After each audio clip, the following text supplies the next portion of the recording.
let's go first. Just a brief overview. Go ahead. Yeah, I mean, vitamin D. I don't think it can be overstated how much vitamin D is implicated in the body. But I mean, its main functions, what people mostly think of when they think of vitamin D, is in the immune response. It's in bone health. It's in brain health. And it's as a hormone cofactor for a lot of other processes in the body. It helps the absorption of calcium and magnesium. It's synergistic with the other fat-soluble vitamins, A and E and K, all of them. It's really a ubiquitous molecule. It does a lot of things. Great. So speaking of that, can you just talk about how and why, like you just described, how these vitamins work synergistically?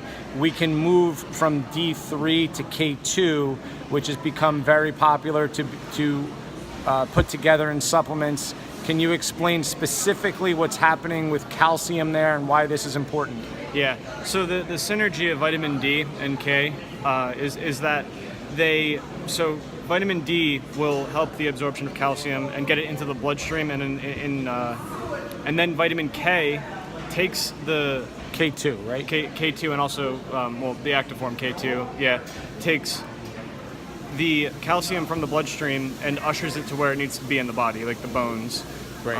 And why is this important? What are some of the possible problems when calcium doesn't go where it belongs? Well, so if you're taking either huge doses of vitamin D without K, or you're just taking a lot of calcium without much K or D, you get issues with arterial calcification, so your arteries can become calcified, and that's not good because calcified arteries are very rigid. They can't really flex much, and that can cause like heart attacks and stroke.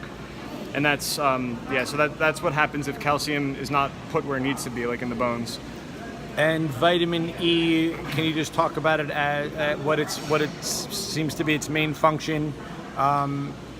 And then I'm going to ask you some other questions about these fat-soluble vitamins. Sure. Vitamin E, it's weird. It's an interesting molecule. It doesn't really have a receptor like the other molecules do. It seems as though its main function is actually as a fat-soluble antioxidant. So it can protect the cell membrane from oxidative damage. It can protect cholesterol from oxidative damage, the brain from oxidative damage. Any fatty tissue in your body, it's going to protect from oxidative damage. Okay. And why don't we just, because we didn't mention it earlier, where, you guys should know this already, but where do we get primarily our vitamin D, as in dog? In the diet, you mean? No, in the outside world. Yeah, you get the vitamin D from the sun, mostly. So you get your vitamin D from the sun. Remember, as you get older, you're not going to be able to absorb it as well. And if your skin is darker, similarly, you will not be able to absorb it as well. So you need to get supplemental vitamin E as you get older, as if your skin is darker, and in the winter time, obviously, everybody, it is super critical. And like you just heard, we want to synergize our fat-soluble vitamins, vitamin D, along with vitamin K2 for sure. And like Jordan mentioned, even calcium and magnesium citrates, or anything with the ATE. All right.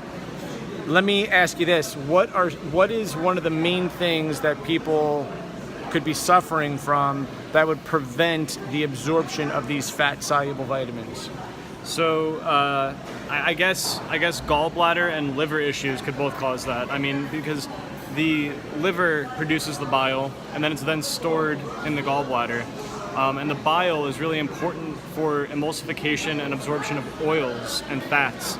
And since these fat-soluble vitamins are going to be consumed in a form where they're dissolved in fat, and they're dissolved in, and they themselves are also fats, quote unquote, they won't be absorbed nearly as well without the bile and a properly functioning gallbladder.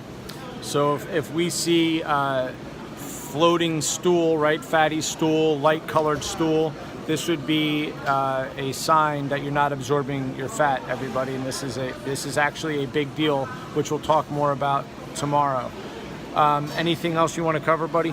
I think that something important to mention is that you can not, well, maybe not easily, but you can overcome this bile issue. I don't know how much you're going to go into that tomorrow.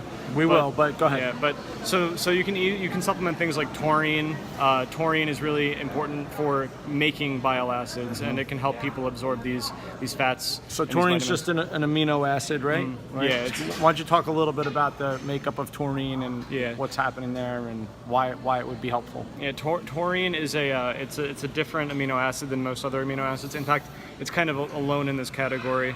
It doesn't have there's two parts of the amino acid. There's the amine and there's the acid. The acid on the taurine is a sulfur acid and not an oxygen acid like it is on all the other ones.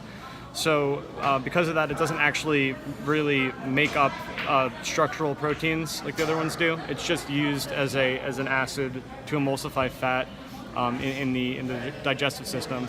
So it's a sulfur-containing amino acid, and because of this, it's very good at conjugating fats and emulsifying fats. So in a future video, we're going to probably do a talk on sulfur because Jordan and I just had a really interesting conversation about that over the last few hours. So you can look forward to that coming within the next couple weeks. So that's enough of a teaser for tomorrow.